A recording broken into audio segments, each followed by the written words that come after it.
Welcome to all of our listeners from around the globe. From around the globe. That's right. Well, like if there was a globe sitting on the table around that globe. That's about right. Oh, hey, it's been a few days, I think, since we've recorded. It has, yeah. I feel a little rusty. Rusty around the edges? Rusty around the edges, yeah. I got a few things we got to cover before we really dig in. Okay. Our legal team has got with me, and they've said that when we have things here on camera, that we need to be sure that we're covering logos and names because we're not sponsored by anybody yet. Right. Yet. So they want to be sure that we're not doing any free advertisement for any companies or anything like that. Gotcha. So we need to be sure that we're sensitive to logos not showing. So that's the reason I've blacked out the logo on my cup. I don't want to say the name. We appreciate that. It's been blacked out. We appreciate that. Yeah, that's one thing. Mine's being covered by my computer. It is. So be careful when you pick up the drink that your hand covers. I'll cup it. Yeah, right. I'll cup my cup. Exactly. Please. Another tidbit of information. I saw this thing, Dr. Pepper, my favorite drink. Yeah. They're the little problem with them. So they have this agreement with Coca-Cola that they bottle Dr. Pepper for them. Dr. Pepper is not related to Coca-Cola. Okay. Yep. But so Dr. Pepper doesn't have bottling all over the country. So they bottle Coca-Cola bottles for them. Okay. Okay. Well, they've gotten a little hussy gus, I guess, or something's happened. So basically the bottom line is places that you normally will go and get Dr. Pepper in a fountain. Yeah. It's probably going to change to Mr. Pibb or Pibb Extra. Really? Right, because that is Coca-Cola's brand. Dr. Pepper. Huh? It is Coca-Cola's Yes, Dr. it is. Pepper. Right, it's their Dr. Pepper. Right. Yeah, so that's going to be happening real soon. I'm sorry about that, because isn't that your favorite? It is, but I don't really... This is gonna probably they're gonna call in on this one for sure. I don't really taste a difference. I mean, they're really the same. It's like a cherry flavored drink, it's cherry. So like, how big of a Dr. difference? Pepper is cherry? I don't think I've ever tasted cherry. I thought it has like 4,000 cherry flavors in it or something. I mean, how many cherries are there in this world? But anyhow, whatever it is, I like it. I don't care what's in it. It's full of junk and chemicals. I enjoy every minute of it. But I really don't like when you go to a restaurant and they say, "Hey, Dr. Pepper," and they say Pibb. I'm like, yeah, okay. It's the same thing. But now, if you go somewhere and you ask for Coke and they say Pepsi, it's like, no, give me water. Give me a straight up Coke. Yeah, I don't want. There's a big debate over. We're Coke not confusing and Pepsi. those two together. We're not doing that today. The other little tidbit of information that I learned, which is useless, if you ever notice, you go and buy little bottles of Dr. Pepper, like the little 20-ounce bottles or whatever, right? And they're different shapes. Sometimes the bottle is a little shaped differently, and I've noticed that, and I thought, wonder what that's all about. It's because Pepsi also bottles for Dr. Pepper. Dr. Pepper sits out by itself. Right. They're related to 7-Up and Keurig, by the way. Yeah. But anyhow, so the different shapes of the bottle, one looks a little more Coca-Cola-ish shaped. Okay. That's because Coca-Cola's bottled that guy. Oh. The one that looks more Pepsi-shaped bottle, that's because Pepsi bottled it. Isn't that great? It's just useless information. But yeah.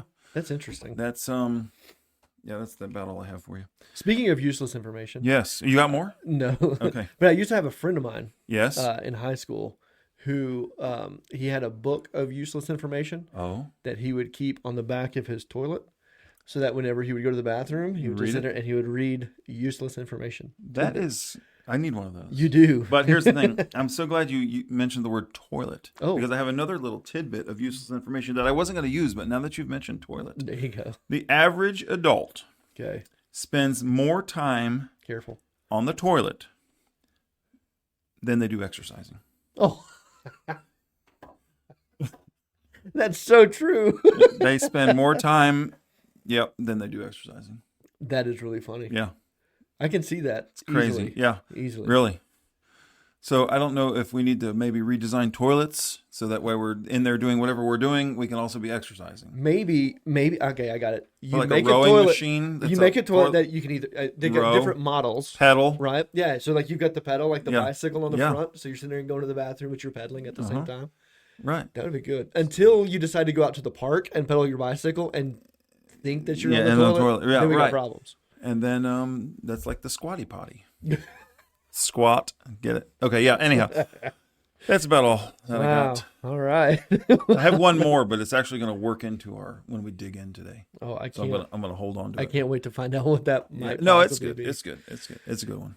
Wow. Well, with that being said, Let's get started. Welcome to part 2 of No Pain, No Gain, where we're talking about trials and those kind of things. And so, we decided to split it up into 2 just because the topic of trials really can be so big, pretty long. Yeah, there's so many different ways that we can talk about it, things like that. So, for the sake of our listeners, we split it into 2 parts. Thank you. Yeah.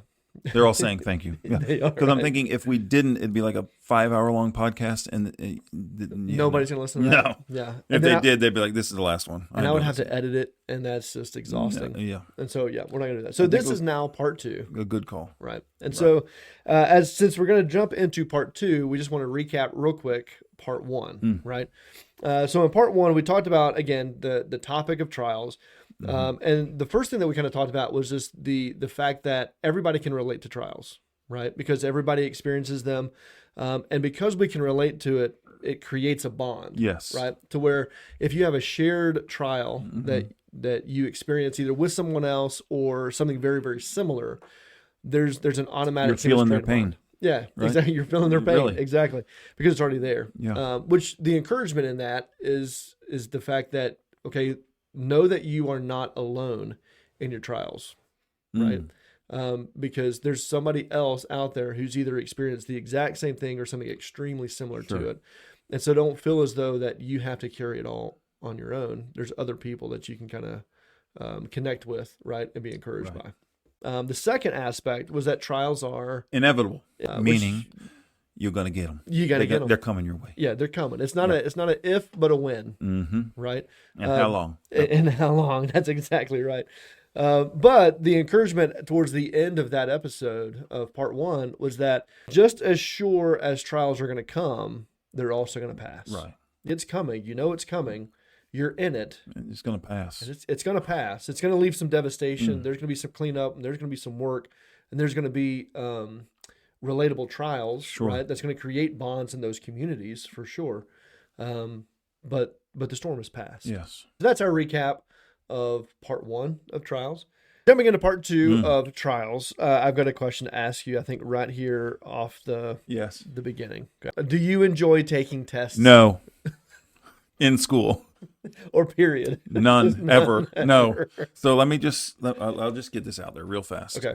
So in school, in high school, more or less, I have a little learning disability. If you didn't realize that already. Why is that so funny? It's kind of serious. But I couldn't take a test. Like I can't read a question and put the answer down on paper. Okay. Don't laugh at me.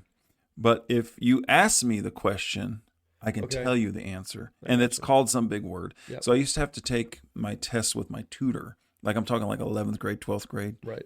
Yeah. That explains a lot. It does. You're 17 years old and you're having to... And I'm going to my tutor, Miss Purcella. Can I use her name, Miss Purcella? Shout out to Miss Purcella. That's the reason I have a diploma from Dade Christian School. Because she was willing to give you oral tests. And then if she ever listens to this, bless her heart, I remember I'd go down there to get tutored also because, it really wasn't the sharpest pencil in the pencil box. So she'd tutor me, and she realized that, at times there were tests coming maybe tomorrow or the next day, and she's like, yeah, he needs some extra work. Yeah. So she'd tell me, I'd go to her little tutor session at the end. She'd say, okay, now tonight you're going to have to burn the midnight oil. Like you're going to have to really study this tonight. And I never even turned the lamp on, let alone burn the midnight oil. But anyhow, yeah. That's too funny. So yes, I don't like tests at all. I didn't mind tests, I guess.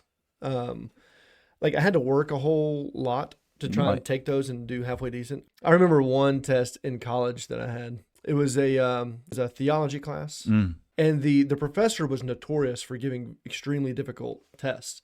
But you never knew what kind of test it was going to be. There would be times where you would go in and it would be all multiple choice. There would be times you'd go in and be all true and false.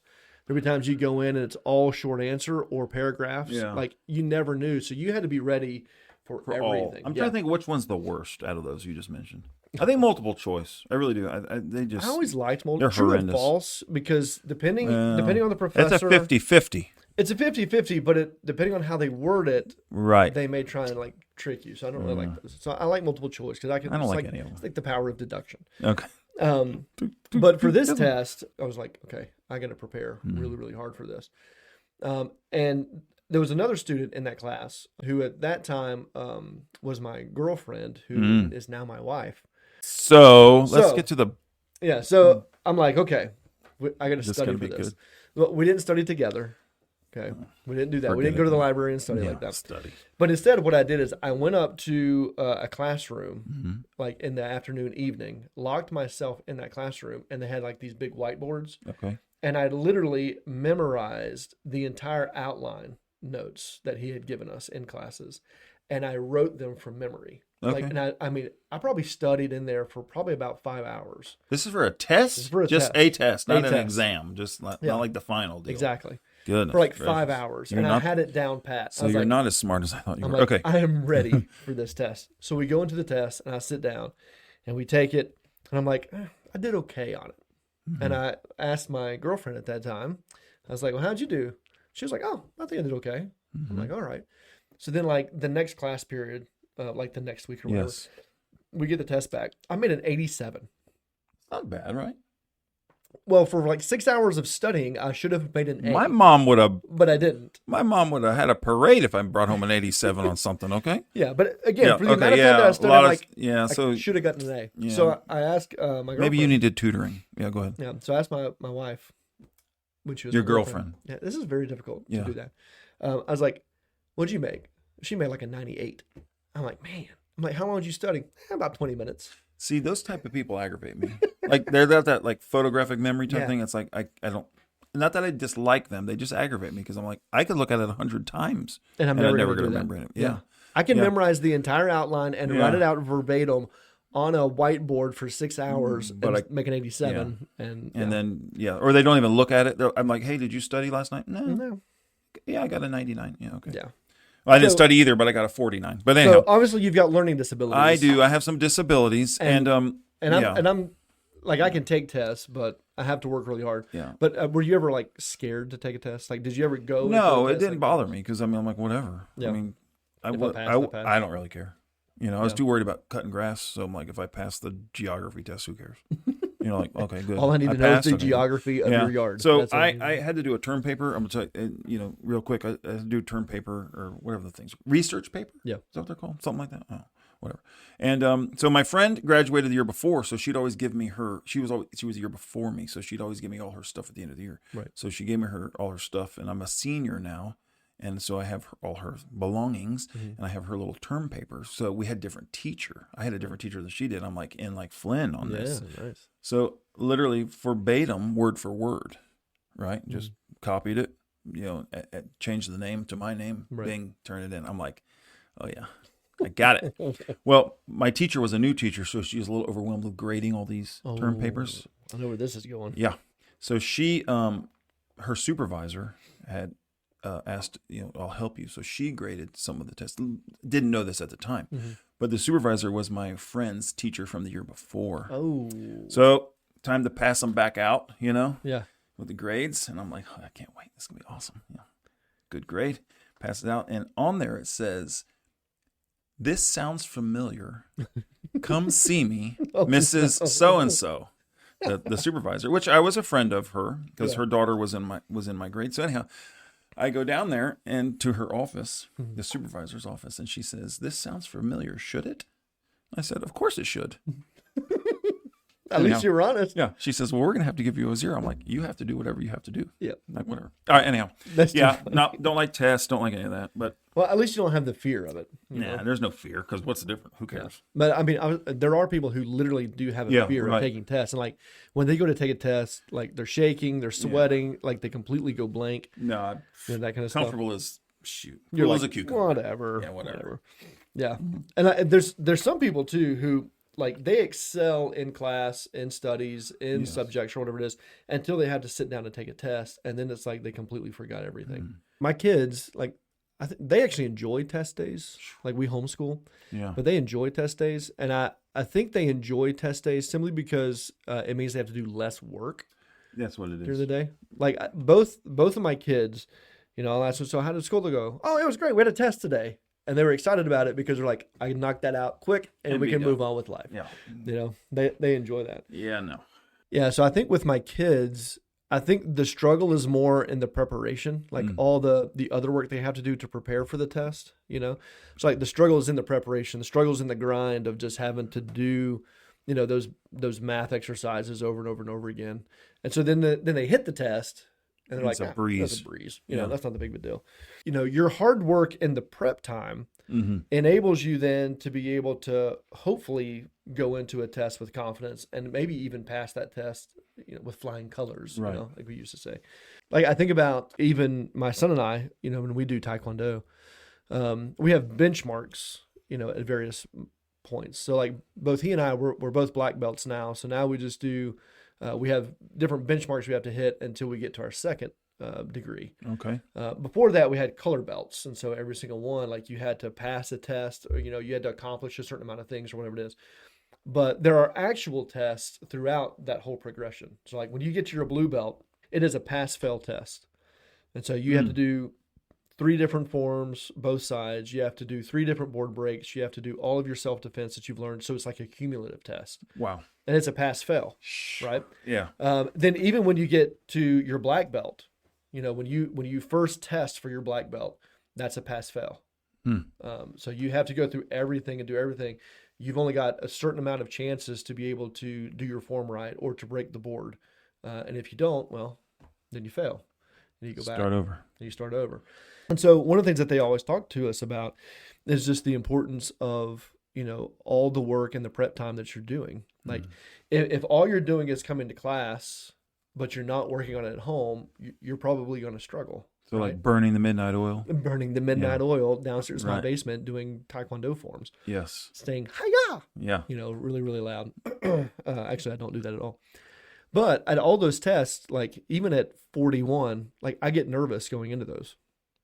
Really? Well, some of that is just because I hate doing things in front of people.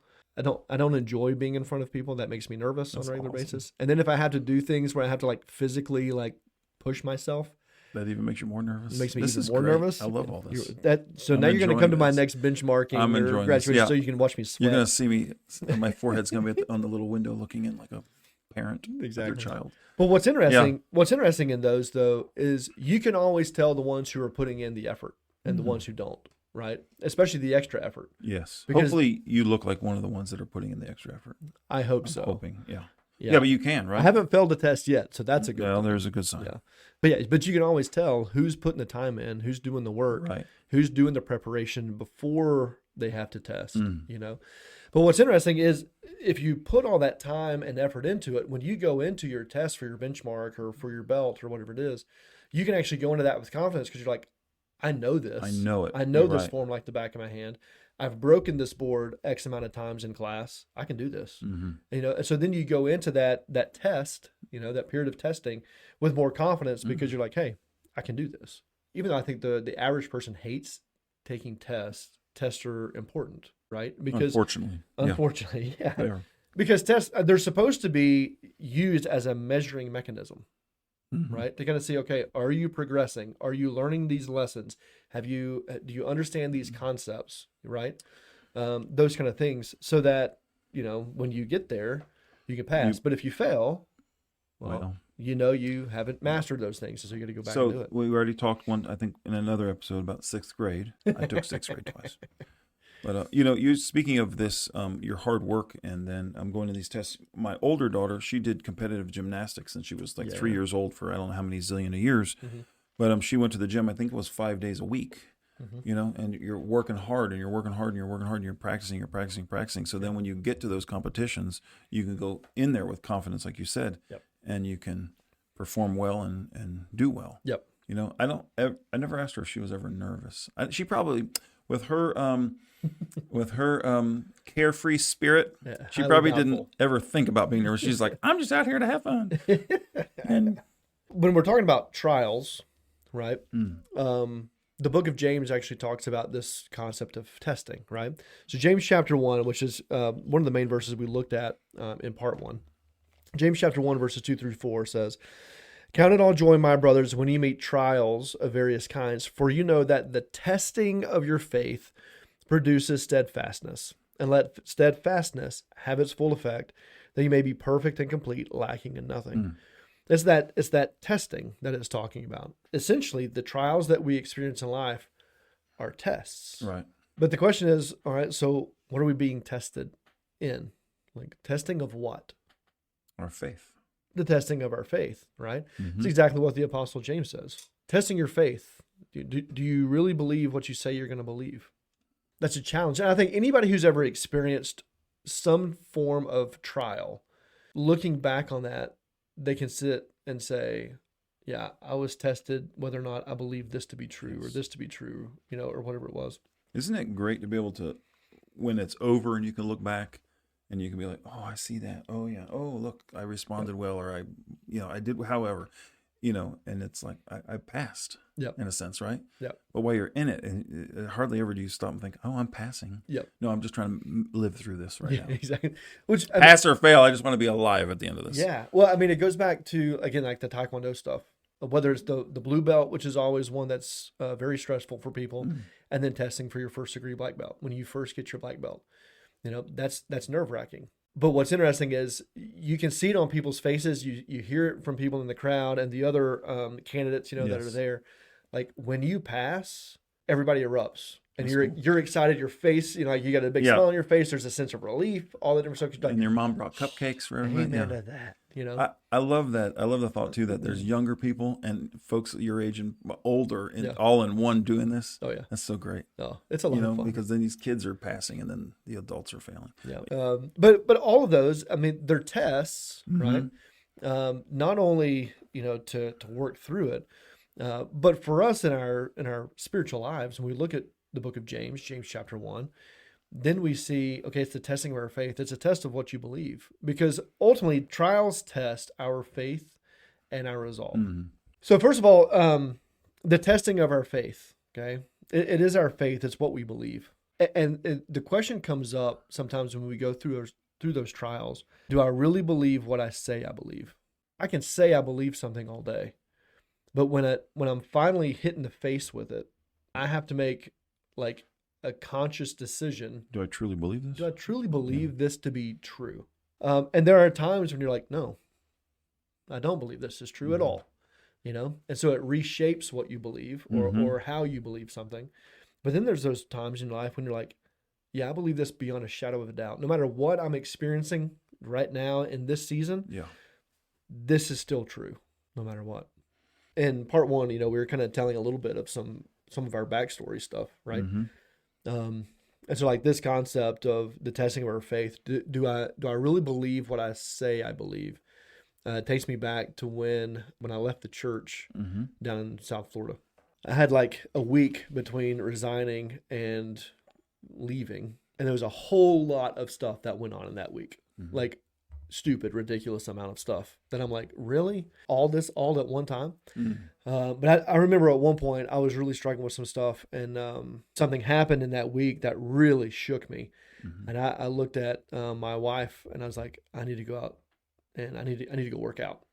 And so I used to work out in our garage in our home down there, and I had a punching bag that hung from the ceiling. I had some other weights or whatever. I'm like, I just need to go work out.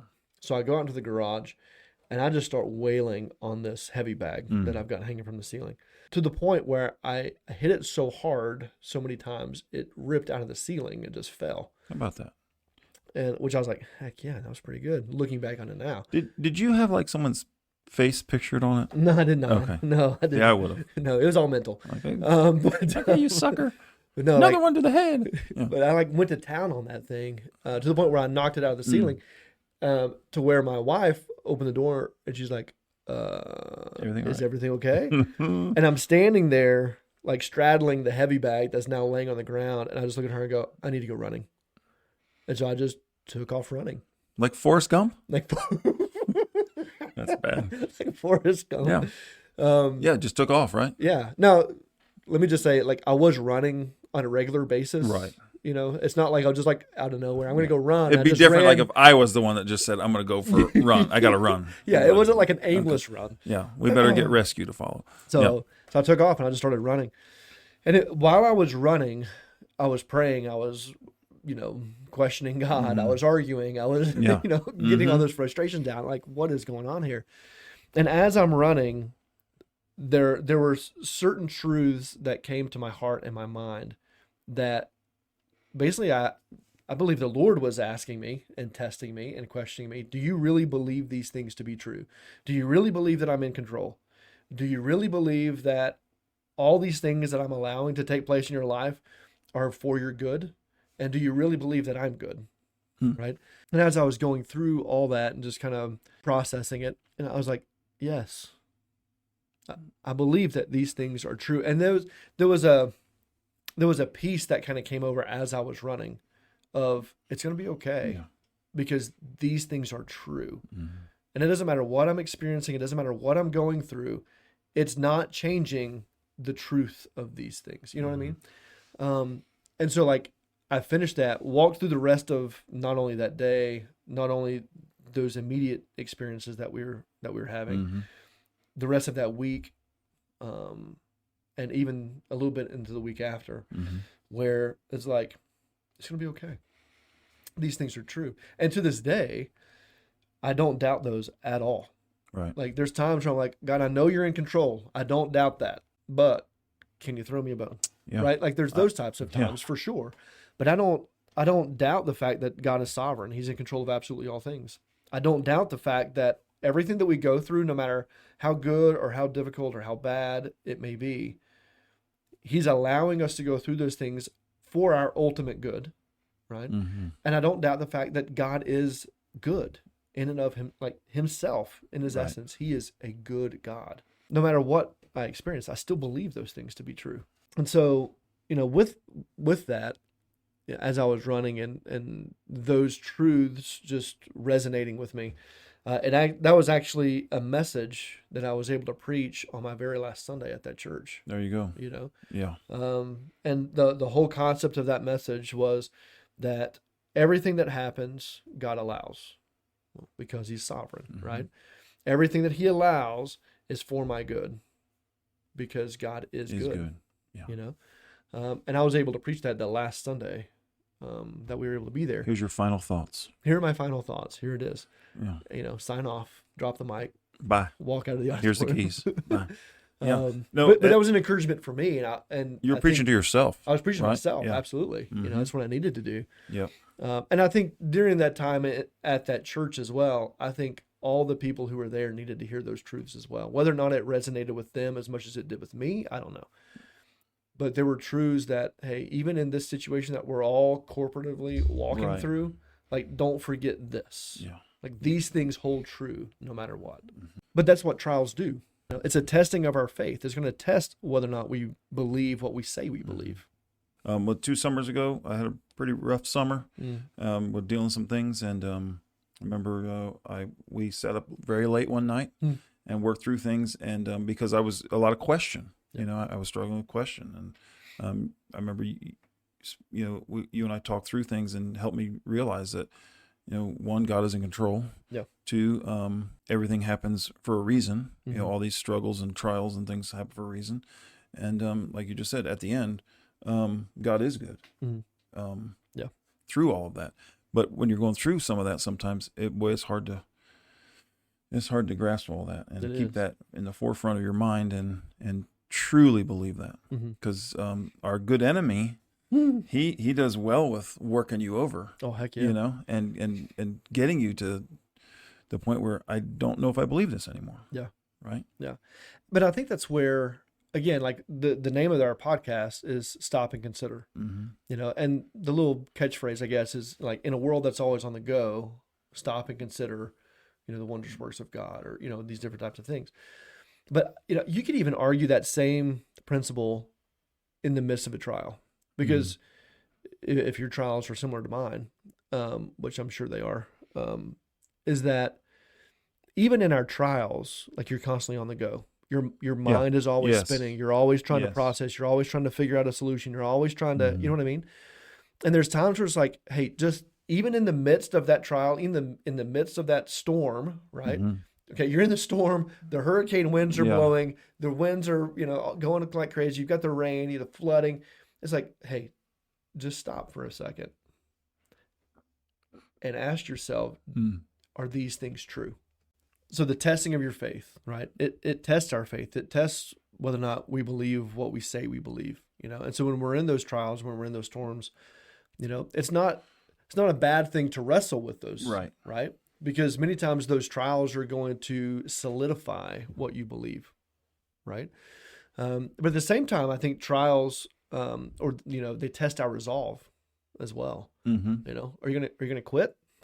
Like, are you willing to keep pushing through? Are you willing to do the work that's necessary in order to make it through this test, and through this trial? Because I think this is true for a lot of people too. Like, trials can either make you or break you. Mm-hmm. I've seen people walk through things and you're like, wow, like they persevered through that. Right. And it made them into the people that they are. And then you see people who have walked through trials and it completely just broke them apart. Mm-hmm. And it's made them into the people they are now. It's made them into the people that they are now. Right. Right. By going through a trial and breaking you apart and making you the person you are now, that could be in a good way and that could be in a bad way. For sure. Yeah. I think we see in Scripture too, where God is the one who breaks us, but then He's also the one who heals us. And sometimes it takes a breaking, right, in order for Him to mend back together what it's supposed to be. Which is why I think we see in Scripture, like God is not going to reject someone with a broken and a contrite heart. Right. Sometimes our heart needs to be broken. Sometimes our will needs to be broken. Sometimes our pride needs to be broken. Right. And those are good things. Right. At the end. Yeah. So yeah, I definitely would agree. I think sometimes the breaking is for the good, but then there's times where you see people who break and they remain broken. Right. Mm-hmm. And so that's where I think, again, like the testing of our faith, not only tests what we believe, but it tests our resolve. Like, are we willing to persevere to the end, right? To see what is this going to be like? Like, how am I going to come out of this at the end? Am I willing to do the work necessary in the midst of that trial to be able to get to the end of it, right? And it reminds me too of like that mantra, what doesn't kill you makes you stronger. Like, I'd rather just be killed. No, I'm just kidding. Well, I think at the beginning, like we were talking about exercising, I'd rather just die. Just die. It could kill me. Exercising. That's true. I have a stroke. What's going on? But that same concept, like what doesn't kill you makes you stronger. And I know like I've used that with my kids. Kind of cheesy. It is, but yeah. But at the same time, it's not necessarily wrong. So like, again, I think of like our fitness test in Taekwondo. A lot of this keeps going back to Taekwondo. Yeah. Apparently Taekwondo is just a huge trial. I guess. I'm waiting for it's a constant trial. Waiting for the plug on the name of the Taekwondo place, but we're not allowed to do that unless they want to be a sponsor. Yeah, which is totally fine with me too. Which then I'll drop their name. Send a check, we'll drop your name. Exactly. Yeah, so like that mantra, what doesn't kill you makes you stronger. Like it reminds me of our fitness test in Taekwondo. But so there's a fitness test that you have to take as you are preparing for your black belt test. Okay. Right. It's like a pre-test to the test. It's like a pop quiz. It's one of the quizzes leading up to the test, right? Gracious. That you have to pass. And one of the things our instructor says, like, it doesn't matter how long it takes you to do this, but what I want to do is I want to push you further than you think that you're able to go. Right. So he wants to push us beyond what we think we're capable of doing to show us that we're capable of more, Right. But what he wants to challenge us to do is, no matter what, just don't quit. And the concept is persevere through it. Keep pushing yourself. Like, just don't quit, right? And usually at the end, you're spent and you're done. But you made it. But you made it. Like you passed the test. And so like that's why he's always pushing, like, don't quit. It's a test. It's testing your resolve. Are you willing to just buckle down, discipline yourself? Do whatever it takes to get done. Whatever it takes to get to the finish. Yeah. I'm so proud of you. Thanks. You didn't throw up and you finished. I appreciate that. I actually was, but it goes back to I prepared for it. Right. So I started training for that fitness test months before. Yeah. To make sure that when the fitness test came, I You wasn't going to throw I'm, up. I'm not going to throw up. I'm going to pass this thing because I'm not going to quit. But I did it with my son too, because he and I did our fitness test together. And so I was like, all right, well. Did he throw up? He did not throw up. He actually did. Better than you. He did twice as much as he was actually supposed to do. Yeah. See? But it's because he prepared for it. That's right. See what so happens? Proud of you. can't say his name. Beep. Beep. So it also reminds me of military boot camp.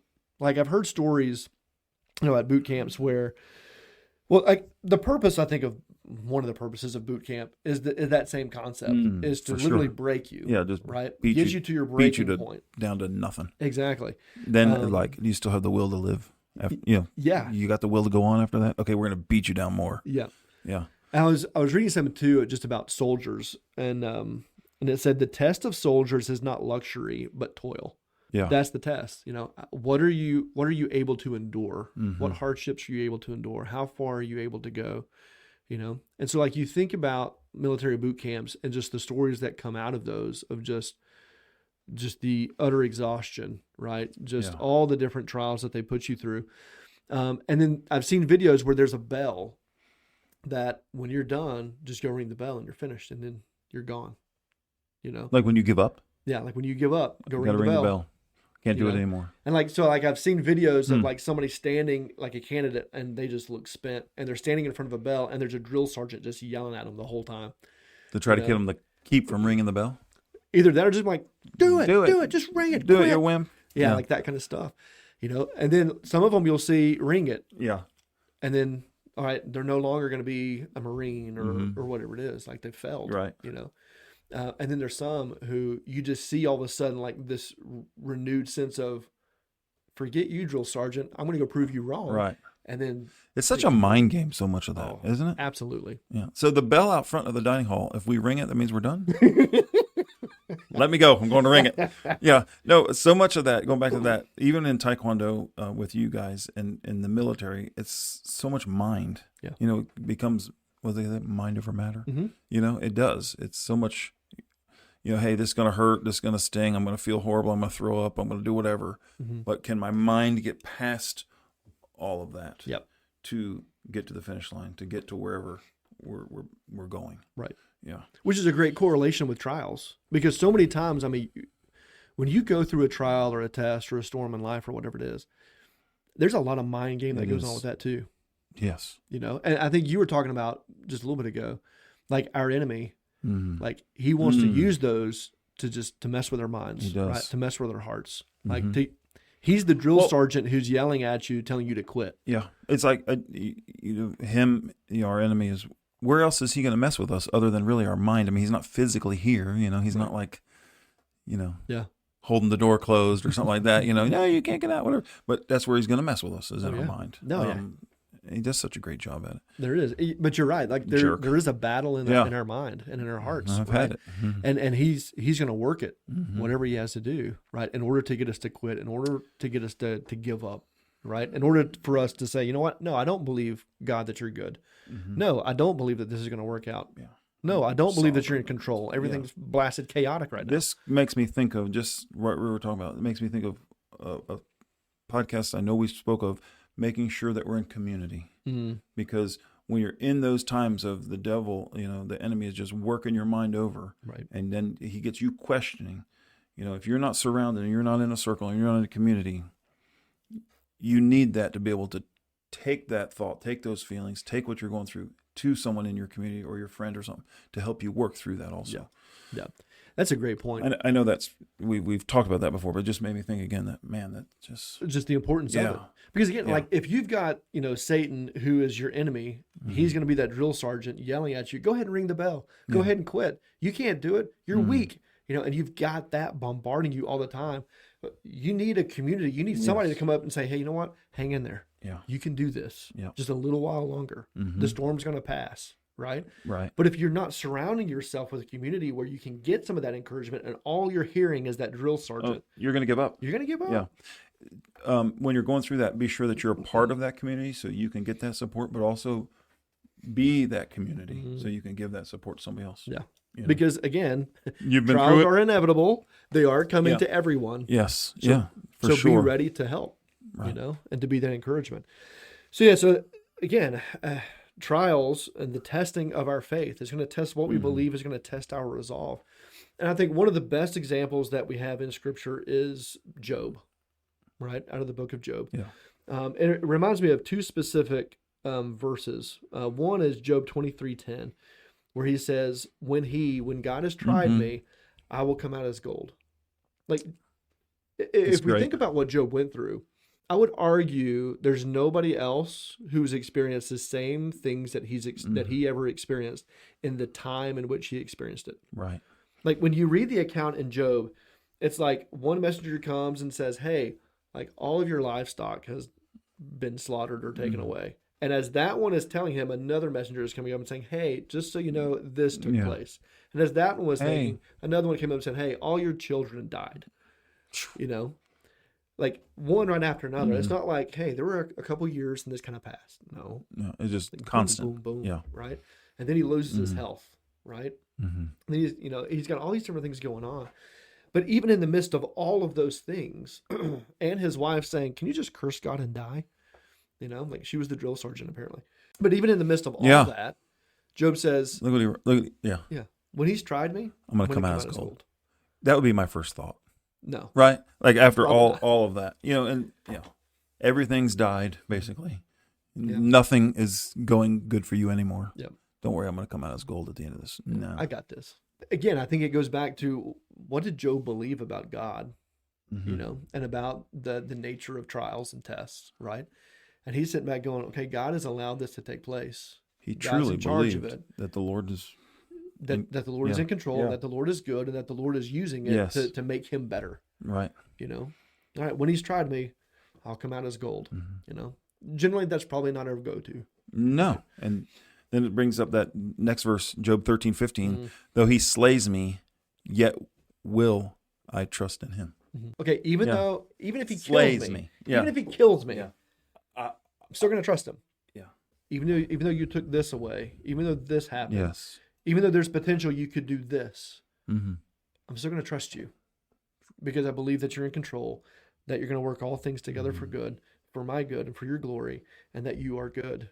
So okay, if these things take place and if this happens, I'm still going to trust you. Though you slay me, I'm still going to trust in you.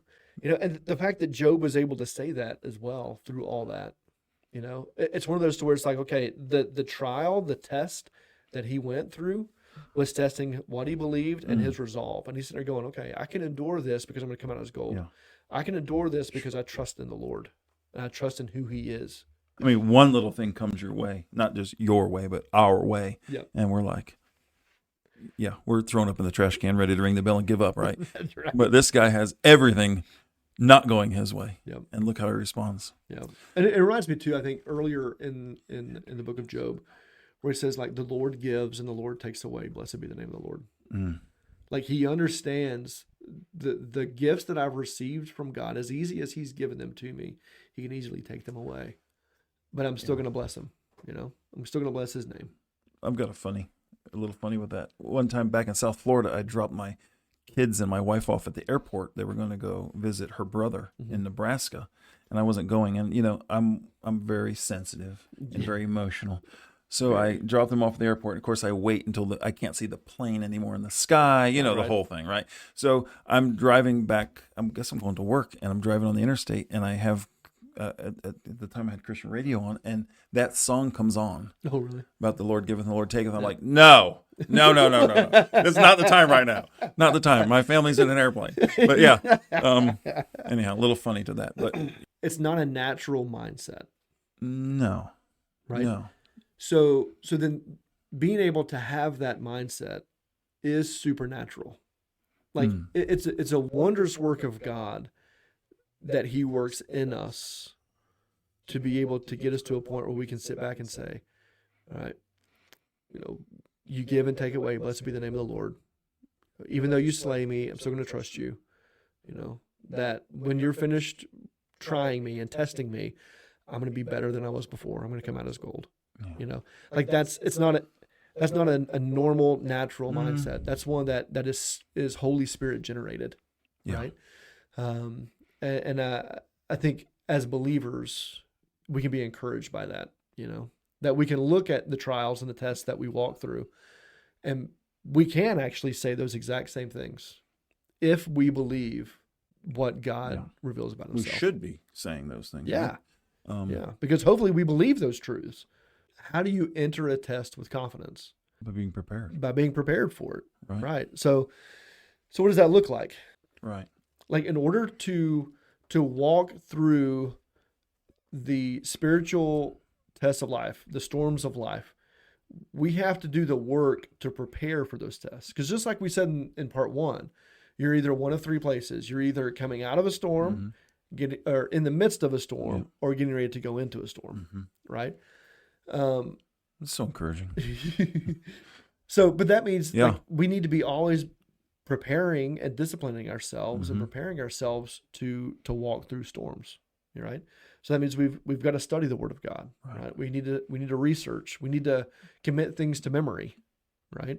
Whether it's truths or whether it's passages of Scripture, like the two in Job that we talked about, or either just strengthen our beliefs, spiritually, by maybe even just studying those truths a little bit more and believing them, because when we believe those truths, they're going to help us walk through those trials. And when they're in our memory and we can just think of them quickly or recite them to ourselves or maybe say them out loud, it starts to be more believable. Yep. Right. Yep. And so like we've got to put the work in, so if we can discipline ourselves, if we can put the work in, then hopefully it should enable us to be able to endure trials. Just like we were talking about with the exercise, like you tear down the muscle fibers so that they can become stronger, right? So that you can endure or push or pull the same amount of weight, if not more, right? So that your stamina is a little bit longer. You can do more reps, for a longer period of time. So now you're building up that endurance, you're building up that stamina, you're building up that strength, so that the next weight that you're about to put on, which is going to be heavier, you're ready for it. You're ready for it. I'm agreeing with you on all this, but I don't know it by like. I haven't experienced a lot of this, but I'm just such agreeing. A strapping yes. young man. Yes, young. All right. So how do we endure trials? Because I think for us, but I also would say for all of our listeners, okay, we understand the concept of trials. We know they're inevitable. Okay, we need to surround ourselves. Okay, got it. Yep. But I'm in it. So how can I actually persevere and endure through trials? So how do we endure trials? I think one way that we can endure trials is simply by believing the truth. Okay. So there's a great parable in Matthew chapter 7 that Jesus teaches. And he compares two different people. He compares the person who builds their house on the sand and the person who builds their house on the rock. Okay. And so like they build their houses, they construct it, all the different things, they're finished. And let's just assume for a minute they're identical structures, right? And you're looking at it, you're like, okay, these are finished. They're living in those houses, and that's great. But what does Jesus say in that passage? He says, okay, now that they've built these things, now the storm comes. Yes. Okay. When the storm comes, that's when you're really going to be able to see whether or not the structure that you've built is going to withstand the storm. Right? And the emphasis that Jesus is giving is not just on the structure itself, but more so on the foundation. On the foundation on which it's built, right? And so the one that is built on the rock, storm came, winds blew against it, waves, and the house still stood. It stood firm. The second one that was built on the sand, storm comes, wind, waves, all that different stuff. What happens? The house fell apart. And actually, I think the scripture says, and great was its crash, or great was the fall of it. Yeah, like it wasn't just like, it just kind of like slightly leaned collapsed. over. This thing was like, goosh. Yeah. Like completely just that destroyed. Song? There's a little song that we used to sing in Sunday school. And the wise man built his house upon the rock. That's right. Yeah. You're going to sing it for us? I don't know. That's the only line I can think of. But yeah, that's it's just a great thought. And it's maybe not always just talking about a house, but you think of your life as the house, right? And what kind of foundation have you built your life on? Exactly. And so when that storm comes, you're going to fall apart, or you're going to be blown away by the wind. You're going to wash out to sea, whatever happens. You're going to ring the bell, whatever. Or is your foundation firm? Is it on the Lord? Is it based on His truths? That when that storm comes, I'd like to say that maybe our foundation is built on the Lord and it's a firm foundation. But when the wind blows, our house might teeter a little back. Like I can't say that in my own life. When the storm comes, my house doesn't move at all. It seems to kind of sway. It just sways a little, and I think that's just because of the construction. It has to give a little here, right? Yeah, but it's a great. But it's a great truth, and so then So if we're going to endure trials, if we're going to endure the storms, right, then we need to make sure that our foundations are sure, right? So then for us in our lives and for us spiritually, okay, well, what are we building our lives on, right? And I think, first of all, I think it's God, right? We're building our lives on Him, but not just Him as a person, as an entity, but it's even just the truths about Him, right? Like the fact that, okay, is God sovereign? Is God in control of all things at all times? And how you answer that question is going to determine how you view storms and how you view what you're walking through, whether or not He's allowing it, or not, those types of things. There's going to be times where maybe we go through life where like everything is absolutely chaotic, and we can easily fall into the trap of chaos and worry and anxiety and stress and all that different stuff. But more often than not, it's because we don't actually truly believe that God's in control. Because if we believe that God's in control, then we can actually sit back and we can breathe and say, okay, it's going to be all right. God's got this. Right. Which leads me to think of the next one, like God is good. Yeah. Hey, sit back, relax. The storm's here. I'm going to sit back. God's got this, and God is good when He's got this. He's good in getting this. Does that make sense? Well, and not only is He good in getting this, but in His goodness, He's working it for my good. Yeah. There's a lot of good there, isn't there? There's a lot of good there. Yeah. Like God can only give good gifts. Man, if we could only just remember all this when that storm is there. So, but which again is a crazy thing to think about. Like, okay, if God could only give good gifts and He's allowing the storm to come through, then essentially the storm that you're walking through is a gift from Him. Yeah. And it's going to be good at the end. Yeah. Well, because again, if we go back to Job, I know that at the end, I'm going to come forth as gold. Right? Yep. I'm not going to be the dross that you got to sweep off and it discarded. No, I'm going to come out refined and better than I was before. Crazy. Right? Well, why? Well, because God is, first of all, in control, but He's also good. He's a good God, to where, are bad things happening? Yes. But that doesn't take away His goodness. Right. If I didn't believe that God was good, but I believed He was evil, that's a problem. Yeah. You know what I mean? Like I have to believe that God is good when I'm going through trial, because if not, I've got zero hope whatsoever. Yeah, right. You know what I mean? Maybe that God is just. Like that is like, do we believe that God is just, that He's going to do what is right? God is loving. Again, if I didn't believe that God was love, then any trial I go through, I'm not seeing as a form of love. Again, I think of like a father with his children or a mother with her children, and there's discipline that comes. Okay. Like when I got spanked as a kid, I wasn't doing it with a smile saying, thank you, it hurt. You didn't get spanked enough was the problem, but anyhow, but it wasn't pleasant. Right. And turn that around when you're spanking your child. Yeah. It's not pleasant either for you. Yeah. Well, maybe for you, but it's not pleasant for you either. Right. But you're doing it out of love. But out of love. This is going to hurt me more than it hurts you. Which is a huge lie. Let's just be honest. Really? It's like, all right, if that's the case, all right, turn around. Hey, give me the paddle, Mom. Right. Yeah.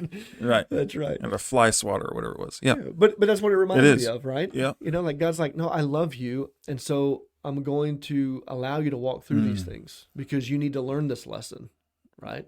Because you need to get this out of your life. Yeah. Because I need you to be stronger, in your faith or in your, resiliency or whatever it may be. The fact that God is omniscient, that He's all knowing, like He knows what I'm going through. Yeah. Like I don't need to inform Him of it. Hey, by the way, you know what's going on down here? Exactly. You know what I'm going through? Yeah. Like He's not oblivious to what I'm going through. He sees it. He knows it. That's important. The fact that He's omnipresent, that He is everywhere, which means He's with me in that storm. Might be sleeping in the bottom of the boat, but He's there. We'll get to that in a minute. No. Did I jump forward? But no, you're good. But but it's true. He's there. Yeah. Which again, in trial, like that's comforting to know that God, who not only allowed the storm to take place and is in control of the storm that's going on, is present with me in that storm as well. That's important. Here's a fancy one. I'm going to let you. Actually, I can't even. Omnisapient. He's all wise. Yeah. Like there's wisdom in Him allowing us to go through this, right? It's not just he's all knowing. He knows that I'm going through it, but he's all wise in that he allowed this specific storm to come in order to work on this specific thing in your life, and he's bringing about those things, that he's purposeful, that God is actually intentional in what he does. So like whatever attribute of God you want to throw in there, like we need to build our lives on a firm foundation, which is God and who he reveals himself to be. Because if I believe that God is who he says he is, then I should be able to walk through trials and tests and difficult times in my life in a different way. Right? Than I would if I didn't believe those things. Right? Then I'm going to struggle more with these things. I'm going to be more anxious. Right? I'm going to be more stressed out. I'm not going to be prepared to go through it. I'm going to be more likely to give up. Right? Why? Well, because I actually don't believe these things that I say I believe. Right? And sometimes we just have to be reminded. We do have to be reminded of those, which is all part of the preparation, right? Right. Because if I have to remind myself in the midst of the storm, and that's the only time I'm reminding myself, am I going to believe it nearly as often? Probably not. No. So like these are truths about God that this is the grind of the prep, right? Like I've got to prepare myself, which means I need to understand, what does it mean that God is sovereign, that he is good, that he is, all knowing. It's like the boot camp. Yeah. Right? For the war. Exactly. Like I gotta understand this stuff. Got to get all this down. Yeah. So that when I enter that storm, Right. that's going to come back to my mind. Hey, don't forget God is sovereign. Wait a minute. Is he really? Okay. Yeah, he is. Yeah, he is. Yeah. All right. Well, then I can keep moving. You know what I mean? So if we're going to endure trial, I think one of the first things we have to do is to believe the truth. Yeah. Right. And we have to make sure that we're building our lives on that firm foundation, so that when those storms come, we can actually endure those. Right. So we need to believe, the truth about God. We need to believe the other truths and promises in his word. Like there's so many things throughout scripture that we're taught, whether it's just general principles or other types of truths or just the promises that he gives on a regular basis. There's a ton of them, I mean, like, I will never leave you or forsake you. That's a promise. That's enough. That's enough, when you're walking through trials. I will never leave you or forsake you. Yeah. Like I'm still here. Like if we could get that one down, right? And if we could get that down and we could truly believe that, then we should be pretty prepared. Yeah. And I like that one too. Like I'm never going to leave you, which means I'm not going to abandon you, right? Like I'm going to be here with you. Right. And I'm not going to forsake you. I'm not going to be like, enough of you. Right.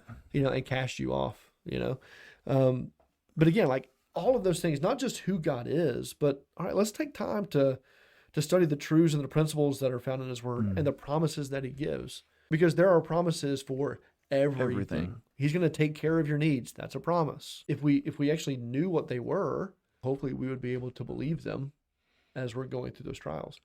In order to build my life on those truths and those principles and those promises, I actually have to know what they are. So again, like going back to test taking, okay, if I never crack open the textbook, if I never read through the class notes, tell me about it. Yeah. Yeah. How am I going to speak in my language? Go ahead. How am I going to be able to go and actually take the test? Right. Right. Like for Taekwondo, if I never go to class and I never see the forms or I never look at the videos that they've given for us to be able to walk through, how am I going to know whenever I go to, like if I went into a Taekwondo test day and never went to one class and never looked at any videos and they're like, all right, stand up and do your form. I would be like, What's a form? Yeah. Form what? Exactly. Yeah. You got Play-Doh? I can form something out of that. Like that doesn't make any sense. So if I need to build my life on a sure foundation on who God is and who he reveals himself to be, his truths, his principles, his promises, well, then I probably should crack open this book that he's given me to be able to actually maybe look at a little bit of instruction, see what those things actually are. Yeah. And that's all part of the prep. That's the research and that's the study that we have to do to prepare to face and endure and persevere through trials. Yeah, to weather the storm. So first of all, I think if we're going to endure trials, I think we need to believe the truth. Yeah. Right. But also, I think we endure trials by knowing that there's a purpose to those trials.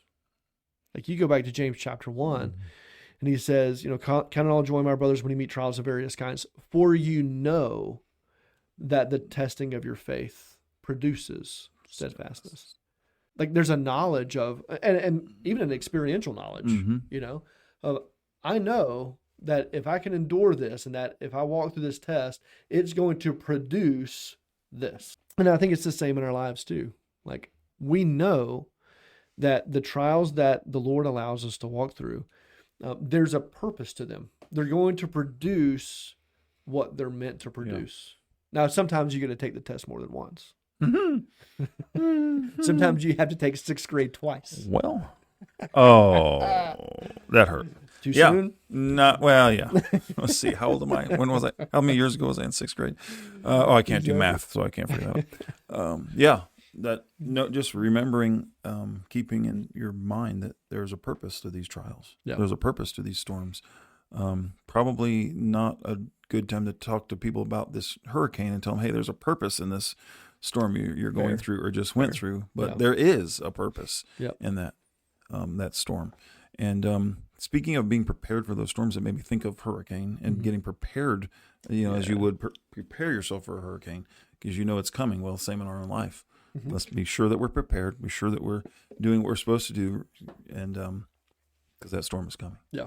In that preparation, like, again, believing not just the truths, of who God is and the truths of his word, but also in believing that, there's a purpose to this trial. There's a purpose to this test, even if you don't necessarily see the purpose in the moment. Yeah.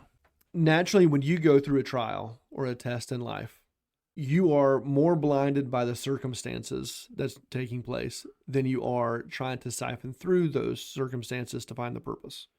You're saying me, myself? Well, just in general, I think the average person. No, right? It's true. It's really true. Because many times I don't think you see the purpose for it until after the fact. Right. No. They say hindsight's 20/20, right? It's a bit more than 20/20. Yeah, right. And do you think sometimes you go through these, whether it be a larger trial, larger storm, or smaller, I don't think size matters in that you go through this, you've persevered through it, you've made it through, you've rang the bell, that somewhere after that, somebody else goes through something very similar or through that exact same trial or same storm, that now you can help them, you can counsel them through it because you've gone through that. Sure. I believe that sometimes we go through things like that so that, hey, wait a minute, I went through that because now look, now Derrick's going through that, and I can help him through to make it through that time in his life. That there was a purpose, and maybe that's the time I feel like, oh, that's the purpose I went through that, because now I'm helping someone else through that same storm. And sometimes then, you can even tell your story and just say, hey, like I've gone through something and here's what I learned from it. This was the purpose that God had in it for me. Yeah. Just to almost like reiterating that truth of there is a purpose. You may not be able to see it right now, but we can believe in the fact that there actually is one because our God is purposeful. He's intentional in what he does. God doesn't do things just for the sake of doing them. He had nothing else to do. Yeah. He just thought, this would be fun today. Yeah, so he'll send a storm your way. No, like he's intentional. Yeah. There's a reason for it. There's a purpose behind it, And so then we can sit back, even in our preparation, for the storm of just saying, okay, there's going to be a purpose here. Okay, let me just be aware of that before I enter it. But even, and especially so in the midst of it, to be able to endure it, saying, I can endure because in the end, there's going to be a purpose for this, which takes us back to Job 23, right? When he has tried me, like when this is over, like when he's finished with this test, okay, good as gold. Good as gold, there is a purpose in it. And I challenge you the next time there's a storm, you start thinking that right off the bat. At the end, I'm going to be good as gold. You know how it's going to, here's how you can help me this way. Okay. Next time I experience a trial, no, this should be really easy for you to remember. Next time I'm walking through a trial, if you could just start bringing me, I don't know, gold coins, gold bars. Okay. Gold nuggets. I got where you're going. Those types of things. That'll help you remember. Definitely will help me remember. Gold at the end of this. I will golden at the end of this. Okay, yeah. And I will be rich with gold. Yeah. Okay. Especially knowing that gold is like $4,000 an ounce right now. It's ridiculous. I have a gold tooth. Wonder how many. What does it weigh? Maybe I'll sell that sucker.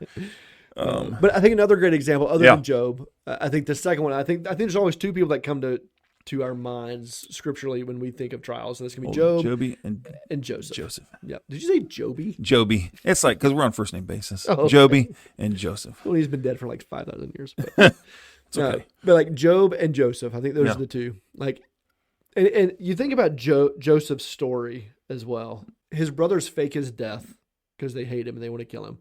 Then they sell him into slavery, right? Then he goes down there and he's in slavery. He's doing well, but then he gets falsely accused of sexual misconduct, gets thrown into jail again. Right? Poor guy. He interprets guys' dreams. He's like, hey, remember me. And they forget him for the next 2 years. So he's still down in prison, you know. And the whole time he's sitting there thinking, I'm going to be good as gold when I get out I'm of here. going to be good as gold Yeah. when this is over. Yeah. God has Is a this ever going to be purpose in over? this, you know? But we see at the end of the book of Genesis, after he's, you know, has been elevated, like he interprets Pharaoh's dream, he's elevated to the most powerful man throughout all of Egypt except for Pharaoh. You know, like he's over everything. His brothers are coming because there's a massive famine. He's like feeding them, all this sort of stuff. His brothers get scared because they think that Joseph is going to enact revenge on them. Yes. Which fair assessment. Well, you know, boys. Not everybody's like Joseph. Yeah. But what does he say in Genesis chapter 50, verse 20? He says, as for you, you meant evil against me. Right. But God meant it for good. So even in the midst of all those different things, like Joseph is reflecting back on everything that he's walked through in his life. He's rekindled this relationship with his brothers who hated him and tried to kill him and sold him off. He has the opportunity for revenge. Yeah. Easily. But he sits back and says, hey guys, you know, looking back on this, everything that you guys did, you meant evil. Right. But God in his sovereignty and in Meant it his for goodness, you know, he meant it for good to put me exactly where I am today in order to be able to save you, our family, you know, and our people. Like he's able to reflect on all that and say, no, God had a purpose in it all. So I don't harbor any hard feelings against you. Definitely not me. Yeah. You know, like I'm not harboring any of those feelings against you. Cut me off in traffic. I won't harbor any hard feelings against you. There is a purpose in it. And if we can believe that, even before we enter trials, but even more so in the midst of one, it's going to enable us to be able to persevere and endure that trial. Because we know that in the end, you know, whatever was meant for evil, God meant it for good. God meant it for good. You know, why? Because he is good. Because I believe that God is good. I believe that about him, which means all these other things. Not only is he going to use it for my good and I'm going to come out as gold, but he meant it for good because God is a good God. And so I think sometimes like when we go through trials, like they're not pleasant. I mean, you think of, again, Joseph and Job. Those were not pleasant circumstances that they went through. But they were able to endure those. They were able to, you know, say the things that they said. Why? Well, because they understood that there was a purpose behind it all. And in a sense, maybe their trials and the pain that they went through in their life, maybe at some point in their lives became more of a pleasant pain because they were like, hey, you know what? It was okay. Yeah. Because it was accomplishing the purpose. And I kind of think of like, again, like when I'm exercising, like right now, I'm a little sore because class the other day in Taekwondo, we did some things that I haven't done in a while. And so I woke up the next day and I'm sore. How about that? You know, I exercised. I wake up sore in the morning, but I didn't go to Taekwondo. It's just old age, you know? But I worked out yesterday and I'm a little sore today, you know, but I don't mind it. Like, you know, it's for good. Because I know it's for good. Because I know I'm getting big lats. The Lord gave you that pain. I know I'm getting a broader back to be able to carry I am too. more weight. I'm getting a broader back too, but a hairier back. Yeah, it's broader, but not in muscle. Okay. Oh goodness. But again, so like I don't mind that pain. Just it almost becomes more of a pleasant pain because I know, okay, hey, I've worked out something pretty well. Like, all right, that's going to get a little bit stronger, hopefully. And so it becomes almost a little bit more pleasant because I know, again, like there's a purpose behind it. It's accomplishing something. It doesn't necessarily make it easier. It doesn't necessarily make the pain any less. Doesn't take the pain away. Yeah, right? It doesn't take the pain away. But it just enables us to be able to endure it and persevere through it a little bit more, you know, because we know that in the end, like it's necessary for our growth. There's a purpose behind it and it's going to accomplish what it needs to accomplish. And so being able then to endure trials, I think, you know, it's not just a matter of, all right, we need to believe the truth, you know, the truth about God, the truth in his word and his promises. Not only should we believe that there is a purpose and know that there's a purpose to the trials that we are going to experience, but I think there's an aspect of enduring trials where it's good for us to remember things, right? Like even in James chapter 1, he says, like, you know that the testing of your faith produces steadfastness. Well, that you know in that passage is talking about experiential. Like you've been there before. Like you've walked through this before.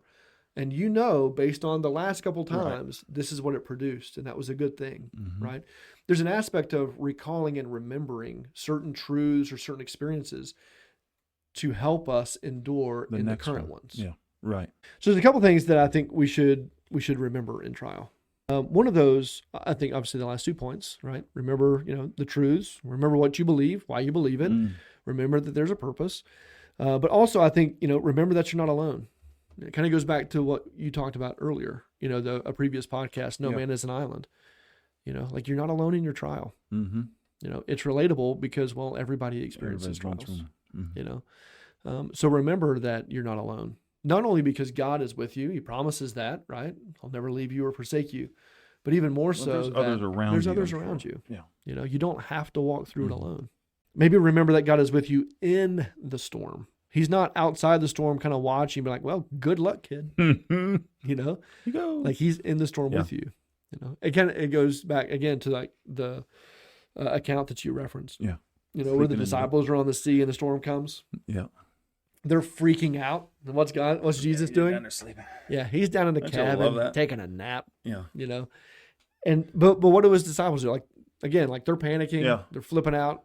And again, I mean, consider too, these guys are experienced.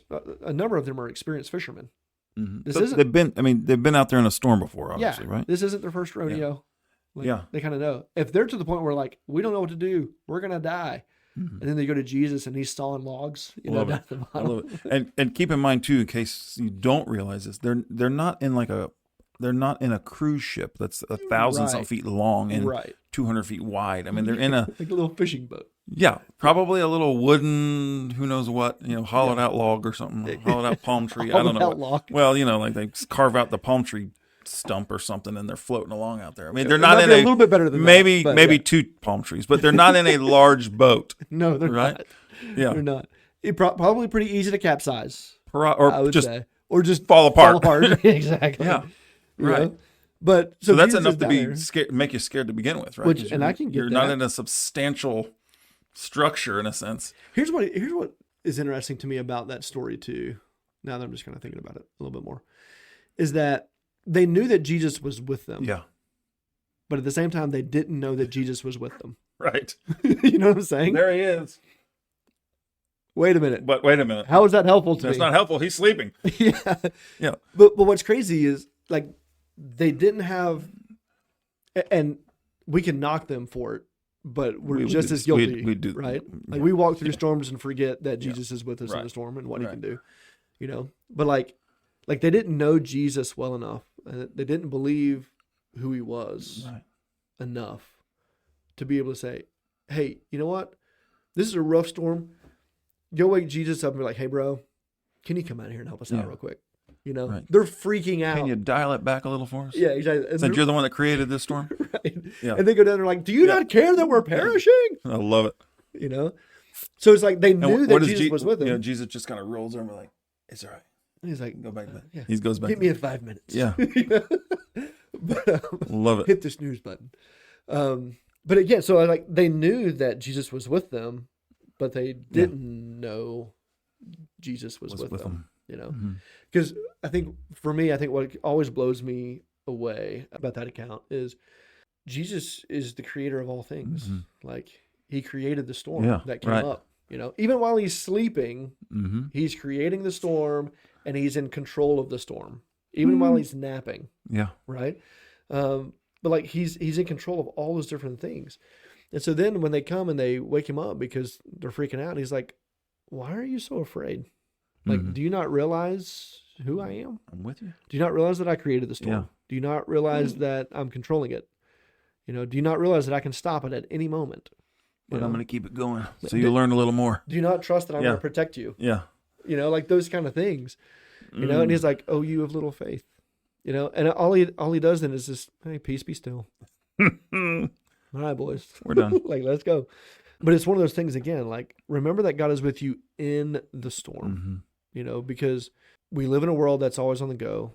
When we are faced with trials, we're so enamored by them and so distracted by the storms that we forget that God is actually with us in it. I guess it reminds me too of like Peter when he's walking on the water. You know, like he gets distracted by the storm around him. He takes his eyes off of Jesus, who's literally standing right there. And he forgets that, wait a minute, I'm walking on water with Jesus. Jesus is right here.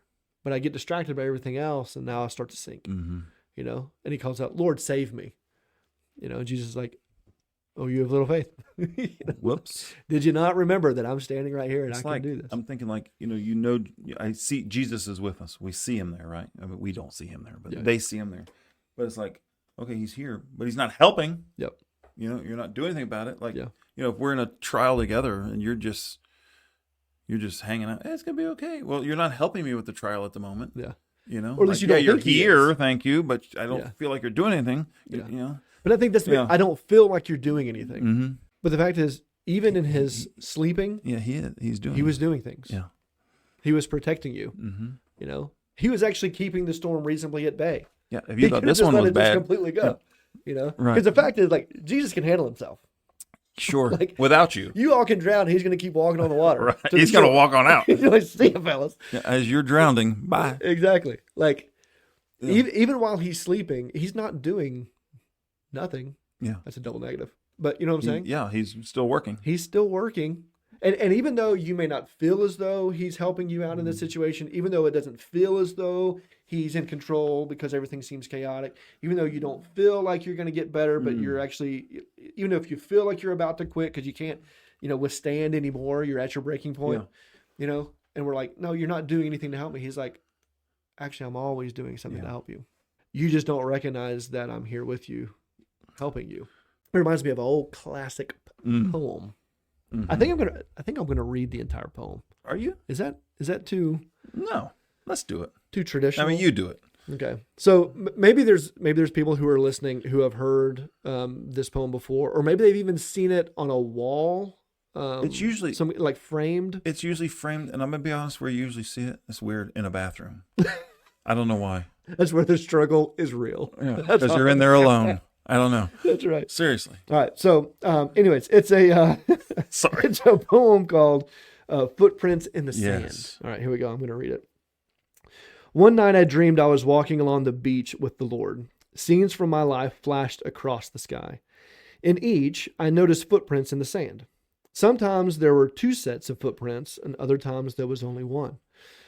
During the low periods of my life, I could see only 1 set of footprints. So I said, "You promised me, Lord, that you would walk with me always. Why, when I needed you the most, have you not been there for me?" Which is exactly what we were just talking about, right? It says, the Lord replied, "The times when you see only 1 set of footprints, my child, is when I carried you." You know, it kind of goes back exactly to what we just said. Like, when we're in the midst of trials, it's the easiest time to forget the truths. Yeah. It's the easiest times to forget the fact that he's with us. It's the easiest times to forget that there's a purpose in all those different things because we're so enamored by the hot mess that is our lives in those moments, right? And so then we do start saying things like, "Well, you promised me that you were always going to be with me. Why were you not there? Why am I only seeing 1 set of footprints?" Okay, well, I know the truth. Yeah. I know the promise that you said you're always going to be with me, but I obviously didn't believe it. So why, when I needed you the most, why were you not there for me? And the whole time he's like, I was carrying you. I was just simply doing all the work. Yeah. You know, I was doing all the work for you because you couldn't do it on your own. So I was doing it for you. I was carrying you. I was working on your behalf. Even though you didn't see me, even though you didn't realize that I was present, even though you forgot the promises, I'm still with you. Right. I'm still carrying you. I'm still working on your behalf because I know that at the end of this, 1, it's going to pass. I'm going to allow the storm to pass, but I'm working in you through this storm so that when you come to the end of it, Mm-hmm. you are going to come out as gold. Right. You are going to be better than you were when you went in it. But man, it's so easy to forget. And I think Satan, and I think we kind of talked about this a little bit before, Satan loves it. Oh, yeah. I read somewhere one time that, in order for us to like fall into temptation, right, and to fall into sin, the first thing that Satan has to do is to get us to forget the Lord. That as soon as we forget God, then he's got an open, clean slate to do whatever he wants to do in our lives to wreck it, right? What better place than when things are hard?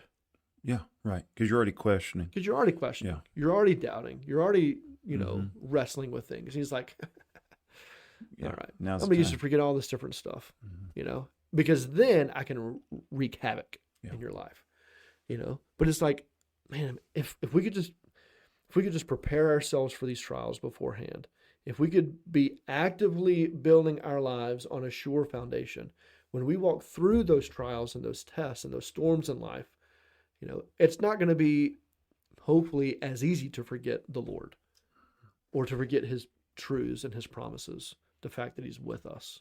We've got to train ourselves that when we're in those times, in those trials, in those storms of our life, this is going to sound cheesy, but to stop and remember, not just consider, but remember that the Lord is with us. Yeah. And when you read that poem, that came to my mind like, oh man, because, we've all had them, and it seems like recently there was just trial after trial, right? Yeah.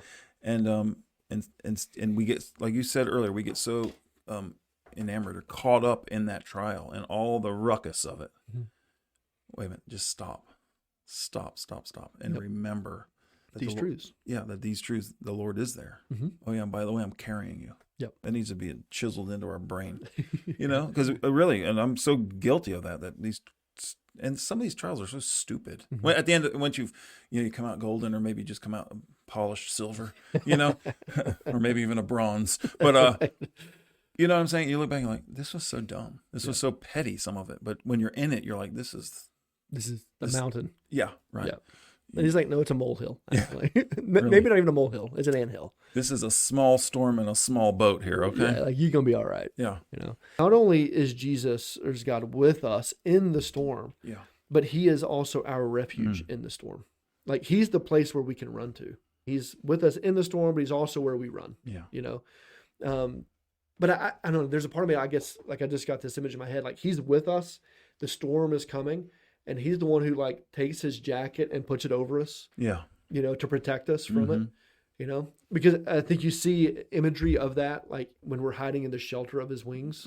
But again, like throughout Scripture, and specifically the Psalms, you see him referenced as a refuge, a strong tower, our shelter, those kind of things. Like he is our refuge in times of trouble. He's like a mother hen who like spreads its wings over its babies, of the storm he created. Of the storm he created, and that he's in control of, and that he's using. Yeah. You know what I mean? But even in the midst of all those things, he's like, hey, you know what? I'm also going to cover you and shelter you in it and protect you. I'm going to create it. I'm going to let you go through it. I'm going to get you through it. I'm going to be there while you go through it. I'm going to be your shelter in it. Basically, he's doing all the work. Let's just be honest. Yeah. And then he's like, I'm handling all this. You just simply have to just keep walking. And here we are. That's all you got to do. And we don't do well at that. And then there's times where it's like, can you just drag me through this? That probably would be better. Is there a bench where I can take a break here for a little bit? Yeah. But again, it's sometimes it's like, no, I don't even need you to walk through it. I'm going to carry you through it. Yeah. Just like in the poem, So I don't know. I think we really have a skewed view of trials and tests. Like I truly believe that trials and tests truly are a wondrous work of God. And in fact, I would argue they're a gift of God. Yeah. Not like a gift of socks that you got on Christmas when you wanted I hate that something kind of else. Gift. But anyhow, Yeah. But like this is truly a gift that God is like, no, because I can only give you good gifts. Yes. This isn't a ratty pair of socks, right? This is something that is going to refine you to where in the end it's for your good. It's gold.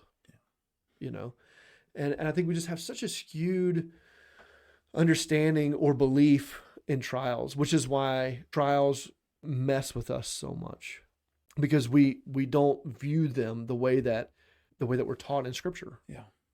I feel too that, and I'm just as guilty. I'm just guilty of this too. That I think in those trials we get the poor me or I'm the only one going through this, or not. I'm not saying that Lord's not with us, but like I'm the only one that's ever gone through this, or what you might have been through something of this nature, but not this, and it's like, really. In our trials, we become so me focused, Yes. and so inward focused that, again, we lose sight of Jesus, who's standing there in the midst of the storm with us as we're walking through it, and so we end up taking our eyes off Jesus, and we become inward. Yeah, we're looking at ourselves. Like you said, like the woe is me concept, and again, it's prime real estate for Satan to be able to oh, good, here we go. You're exactly where I want you, But if we can, me too. Yeah. But like, if we can stop that, if we can stop being so me centric, self-centric, and look out and be like, okay, God, like I believe these truths about you. Help me to believe these things. And there's going to be times, and I love that verse in Scripture, where that guy comes to Jesus asking him to heal his daughter, and Jesus like, do you believe that I can do this? And he's like, Lord, I believe, but help my unbelief. To where, okay, like even in my trials, even in these times where, man, I am struggling, I know these truths. I believe these truths. I believe your promises. I believe that you're here with me. I believe that you're carrying me, that you're my refuge. I believe all of that. Oh, help my unbelief. Yeah. You're saying all that, and I'm thinking, I believe all of what you just said. How about this? Just help me apply it. Yeah. Like, I believe all of it. You've got all this. Yep. But Lord, can you just help me apply it to where I need to apply it? Yep. Again, I think we just have a skewed view of trials. But if we can begin to start seeing trials for what the Lord has made them to be, right, and what the Scripture teaches us that they are for, it will enable us then to be able to kind of walk through trials significantly different than we have in the past. And I would argue even significantly different than the average person that's around us. So that even through our trials, if we respond and if we walk through those trials the way that we ought to, with the beliefs that we have, believing the truths of God's word, believing that God is who he says he is, believing that he's with us, in community with one another, right? If we can walk through trials in our lives and tests in our lives like that, that is a testimony to anybody outside of the family of God to say, well, how are you able to endure such a thing? Now it's an opportunity then for us to be able to be like, well, it's because of Jesus Christ. Yeah. So let me tell you about him. And then then it opens up opportunities for us then to proclaim the gospel, right? Yeah. Not to point it back and look at how awesome I am, but hey, let me tell you about the God who helped me through this and carried me through it and what he taught me through it. So now it's an evangelistic aspect, to where we can advance the kingdom of God through the way that we endure and persevere and walk through the trials in our lives.